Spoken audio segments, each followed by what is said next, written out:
Hello students, this is Ritu ma'am with you. Welcome to all students in these classes. तो students हम चल रहे थे narration पर। नरेशन के हमने जो मेन टेबल थी, जो रूल के अकॉर्डिंग बननी थी, वो हमने बना दी थी।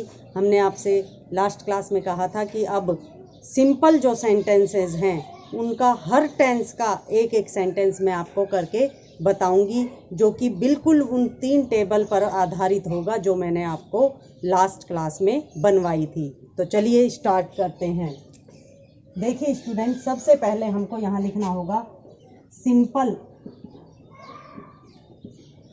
नरेशन लिख दो, चाहे डायरेक्ट इनडायरेक्ट लिख दो। हमने लिख दिया सिंपल नरेशन। सिंपल नरेशन का मतलब क्या है कि जिसमें रिपोर्टेड स्पीच ना तो इंटेरोगेटिव होगी, ना नेगेटिव होगी, ना फर्स्ट फॉर्म से शुरू होने वाली होगी, यानी ना इम्पेरेटिव होगी, ना ऑप्टेटिव होगी, ना एक्सक्लामेटरी होगी, केवल सिंपल होगी।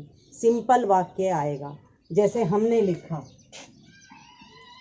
पहला वाक्य, he said to me, she writes a letter. एक वाक्य हमने लिख दिया ये, तो ये तो हो गया हमारा डायरेक्ट। अब इसका इनडायरेक्ट बनाएंगे।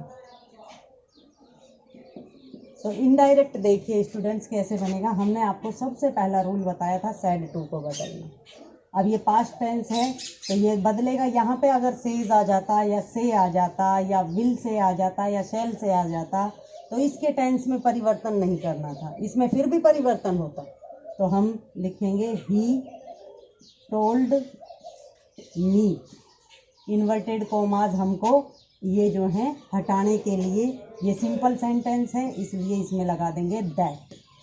ये हमारा हो गया नेक्स्ट रूल, यानी कि सेकंड नंबर का रूल। अब आ जाइए थर्ड रूल पर, पर्सन में चेंज। पर्सन है इसमें, ये थर्ड पर्सन है शी, और थर्ड पर्सन के लिए हमने टेबल में आपको लिखवाया था नो चेंज, तो यहाँ पे हम शी का शी लिख देंगे। अब स्टूडेंट्स मेन जो बात है टेंस में चेंज, वो आती है टेंस। यहाँ कौन सा टेंस दिया गया है, हमने आपको टेबल में लिखवाया था कि अगर फर्स्ट फॉर्म आ जाए तो डू आ जाए, डज आ जाए, या फर्स्ट फॉर्म आ जाए तो उसको किस में बदलते हैं, सेकंड फॉर्म में। तो ये फर्स्ट फॉर्म है, फर्स्ट फॉर्म को हमने किस में बदल दिया, सेकंड फॉर्म में। ये बन गया रोट। रोट के बाद शेष वाक्य जो का त्यों, लेटर, ए लेटर, और इसमें एडवर्ब नहीं दी गई है तो हम इस वाक्य को यहीं पे ख़त्म कर देंगे। तो स्टूडेंट्स हमारा एक वाक्य बिल्कुल तैयार है। अब आ जाइए नेक्स्ट। देखिए जैसे हमने लिखा दे सेड टू देम,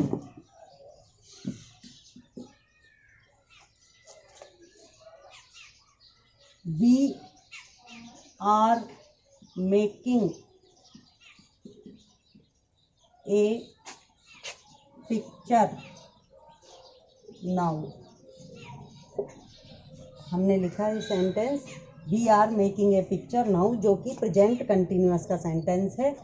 तो अब इसका इनडायरेक्ट देखिए students, they told them, inverted commas को हटाया, दैट। अब ये कौन सा पर्सन है, ये है फर्स्ट पर्सन। फर्स्ट पर्सन बदलता है रिपोर्टेड वर्ब के सब्जेक्ट के अनुसार, जो कि दे दिया हुआ है, तो हमने यहाँ लिख दिया दे। अब आ जाइए इस पर। तो हमने आपको टेबल में बताया था इज एम आर आ जाए तो किस में बदलता है, वाज या वर में। तो दे के साथ क्या आएगा, वर। और अब ये हेल्पिंग वर्ब में चेंज हो गया है तो हमें मेन वर्ब में चेंज करने की ज़रूरत नहीं है। हमने लिख दिया मेकिंग ए पिक्चर, और नाउ का क्या हो जाएगा, देन। नाउ का हो जाएगा देन। तो देखिए स्टूडेंट्स हमारा ये वाक्य भी बिल्कुल कंप्लीट हो चुका है। नाउ मतलब होता है अब, और देन मतलब होता है तब, जो कि हमने बदल दिया है। इसमें पूरे 5 सेंटेंस हो गए हैं हमारे। तो देखिए स्टूडेंट्स, ये हमारा वाक्य बिल्कुल कंप्लीट हो गया है। दे टोल्ड देम, उन्होंने उनसे कहा, that he they were making a picture then, कि वो तब एक तस्वीर बना रहे थे। तो स्टूडेंट्स, ये वाक्य हमारा पूरा। अब देखिए नेक्स्ट सेंटेंस। हमने लिखा she says to her I have made a picture। तो देखिए स्टूडेंट्स, यहाँ पे अब सेज आ गया है। हमने इसीलिए आपको बीच में ये सेंटेंस दिया है ताकि बताने से इतना समझ में नहीं आता जितना एक एग्जाम्पल दे के समझ में आता है। तो हम देखिए अब क्या करते हैं। अब जब हम इसका इनडायरेक्ट बनाएंगे तो इनडायरेक्ट में ये जो सेज है बदलेगा तो टेल में ही, लेकिन टोल्ड में नहीं बदलेगा, क्योंकि यहाँ पे प्रेजेंट टेंस है तो वो प्रेजेंट टेंस में ही बदलेगा। तो हमने लिख दिया शी टेल्स हर दैट। बाकी सारे चेंजेस होंगे। दैट भी लग गया इन्वर्टेड कॉमास को हटा के, और आई भी बदलेगा, यानी ये फर्स्ट पर्सन है तो इसके अकॉर्डिंग बदलेगा, शी आ जाएगा। लेकिन इस टेंस में चेंज नहीं होगा। टेंस अगर प्रेजेंट परफेक्ट दिया गया है या है प्रेजेंट परफेक्ट में आता है तो वो ही टेंस आएगा, लेकिन यहाँ पे आई प्लूरल था इसलिए इसके साथ हैव आया था, और अब हमारा सब्जेक्ट सिंगुलर है शी, तो इसके साथ हैज आएगा। हैज लिख दिया। उसके बाद शेष वाक्य ज्यों का त्यों उतार दीजिए। ए पिक्चर। तो देखिए स्टूडेंट्स, ये हमारा वाक्य बिल्कुल कंप्लीट। अब देखिए इसी टेंस का मैं पास्ट टेंस के लिए और वाक्य करा देती हूँ आपको। जैसे हमने लिखा he said to him she has eaten food. तो देखिए स्टूडेंट्स, अब इसका इनडायरेक्ट बनाते हैं। He told him that. अब ये थर्ड पर्सन है तो थर्ड पर्सन को यूं का यूं लिखेंगे। अब ये हैज आ गया। अब यहाँ पे सेड टू था, अब बदलेगा ये। तो हैज किस में बदलता है? हैड में। और थर्ड फॉर्म उसमें भी आती है। वैसे भी हमने अगर हेल्पिंग वर्ब बदल दिए तो हमें मेन वर्ब बदलने की ज़रूरत ही नहीं है। और फिर हमने लिख दिया फूड। तो ये हमारा पास्ट टेंस का जो मतलब प्रेजेंट परफेक्ट टेंस का जो पास्ट रूप था वो कंप्लीट हो गया। अब देखिए सेंटेंस नंबर 5। हमने लिखा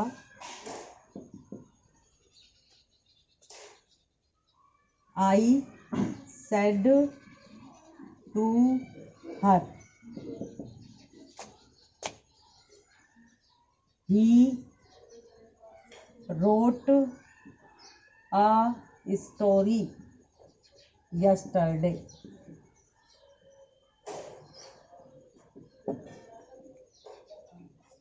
तो देखिए स्टूडेंट्स, ये हमारा सेकंड फॉर्म आ गई है। अब सबसे पहले हम रिपोर्टेड जो वर्ब है उसमें चेंज करेंगे। तो देखिए आई टोल्ड हर दैट, ये थर्ड पर्सन है, यू का यूं आएगा ही। अब ये सेकंड फॉर्म है तो टेबल में हमने सेकंड फॉर्म किस में बदलनी बताई? हैड प्लस थर्ड फॉर्म में। तो यहाँ पे हमने लिख दिया हैड, और राइट की थर्ड फॉर्म क्या होती है? Written a story yesterday. किस में बदलेगा? एडवर्ब दे दी तो द प्रीवियस डे। तो स्टूडेंट्स देखिए हमारे 5 वाक्य कंप्लीट हो चुके हैं, और अभी आगे के वाक्य शेष हैं जो मैं इस प्रकार से बनवा रही हूँ। तो देखिए स्टूडेंट्स, नेक्स्ट सेंटेंस की तरफ चलते हैं। अब हमने लिखा she said to her. She said to her we were making a noise that day. वैसे स्टूडेंट्स इस टेंस में इनडायरेक्ट बहुत कम आते हैं, लेकिन फिर भी हमने टेबल में अगर रूल लिखवाया है तो हम बनवा रहे हैं, देख लेना एक बार। She told her that, first person है इसके अनुसार शी, यहाँ पे ये प्लूरल था इस वजह से यहाँ वर आया, तो हम यहाँ पे सिंगुलर है तो वाज या वर प्लस आईएनजी फॉर्म किस में बदलना बताया था हमने, हैड बीन में। तो हैड बीन तो सिंगुलर के साथ भी आ सकता है और प्लूरल के साथ भी, तो हमने लिख दिया had been making a noise that day. तो देखिए स्टूडेंट्स ये हमारा वाक्य बिल्कुल कंप्लीट है। अब लिखिए नेक्स्ट वाक्य, आई said to him।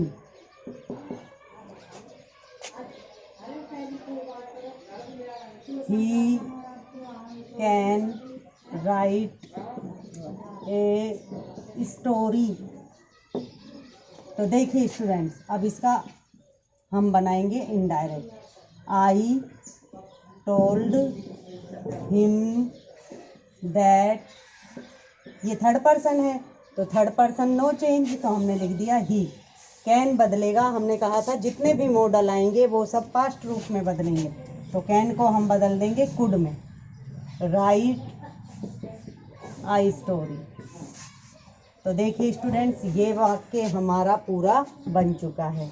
स्टूडेंट्स वैसे जितने हमने आपको नियम लिखवाए हैं अभी तक, उन नियम के आधार पर जो सिंपल सेंटेंसेस हैं वो पूरे हो चुके हैं, लेकिन मैं आपको एक रूल और बताऊंगी। मैंने आपसे इसीलिए कहा था कि आप वीडियो लास्ट तक देखना, और ये रूल मैंने लास्ट तक दबा के रखा हुआ है कि उनको सभी स्टूडेंट्स को ये रूल मैं लास्ट में बताऊंगी। और वो रूल ये है कि अगर किसी डायरेक्ट में रिपोर्टेड स्पीच में कोई भी यूनिवर्सल ट्रूथ आ जाता है तो उसके टेंस में कोई परिवर्तन नहीं होता है। तो स्टूडेंट्स रूल नंबर जितना हमने यहाँ तक जो रूल कराए थे आपको, एडवर्ब तक शायद 6 रूल हो गए थे, 5 रूल हुए थे, तो हम छठा रूल जो है वो लिखवा रहे हैं कि यदि रिपोर्टेड स्पीच में कोई यूनिवर्सल ट्रुथ, स्टूडेंट्स इसका अर्थ होता है सार्वभौमिक सत्य। सार्वभौमिक सत्य, मैं इसे भी बताऊंगी ये सार्वभौमिक सत्य क्या होते हैं, लेकिन फिलहाल ये रूल, यदि रिपोर्टेड स्पीच में कोई यूनिवर्सल ट्रुथ आ जाए तो रिपोर्टेड स्पीच के टेंस में कोई चेंज यानी परिवर्तन नहीं होता है। तो स्टूडेंट्स किसी भी चीज़ को समझने के लिए हमें एग्जाम्पल की भी आवश्यकता होती है, तो एक एग्जाम्पल भी हम इसके लिए ले लेते हैं। For example,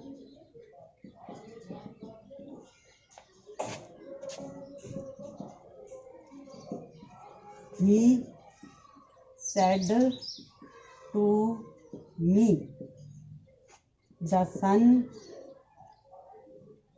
rises in the east. तो देखिए स्टूडेंट्स हमें पता है ये यूनिवर्सल ट्रुथ है। यूनिवर्सल ट्रुथ क्या होते हैं, सार्वभौमिक सत्य, ये होते क्या हैं? तो स्टूडेंट सार्वभौमिक सत्य अर्थात यूनिवर्सल ट्रुथ का मतलब होता है वो ट्रुथ या वो सत्य जो प्रकृति द्वारा निश्चित होते हैं, जिनको मनुष्य कभी नहीं बदल सकता। जैसे सूरज पूर्व में उगता है, पश्चिम में छिपता है, तो वो आज भी पूर्व में उगता है, पहले भी पूर्व में ही उगता था और भविष्य में भी पूर्व में ही उगेगा। मनुष्य चाहे कितनी भी कोशिश कर ले, ह्यूमन बीइंग कितनी भी कोशिश कर ले, उस नियम को नहीं बदल सकता। इसी प्रकार से पानी जो है वो 100 डिग्री सेंटीग्रेड पर उबलता है और 0 डिग्री सेंटीग्रेड पर जमता है, तो ये भी एक यूनिवर्सल ट्रूथ है। इसी प्रकार से 2 और 2 4 होते हैं तो होते हैं, 2 और 2 5 थोड़ी ना होते हैं। तो ये जितने भी प्रकृति द्वारा निश्चित किए गए सत्य हैं, ये कहलाते हैं यूनिवर्सल ट्रूथ।